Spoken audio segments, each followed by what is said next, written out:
I'd like to illustrate for you a diagram of what I consider to be the neglect spiral that leads to a non-malicious person's breaking point. This is what leads someone to either take their life or the lives of others.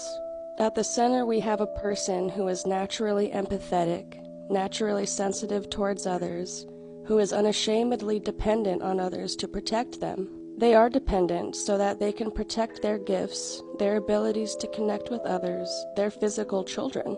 When a person that feels deeply is emotionally neglected, the beliefs they would naturally form about the world become very strict and are used as a defense. They will tell themselves they found the answer and close their minds. It will usually be the first belief system they encounter, but they will feel especially stubborn if they feel like they've gone through multiple belief systems. So even though they become stunted, a little jaded, they're still here and contributing. This is where most people end up. Some people can pull themselves back in some ways, and time is an arrow that heals. The shape of those scars wholly depend on how well the wound was tended to. But when someone is stunted or young, and they never have a chance to heal, there's a clear line between support and enablement. Asking the least powerful to hold the most responsibility and chiding them every time something goes wrong is an erroneous abuse of power. Going past this point requires irretrievable loss that changes you forever. Loss of love,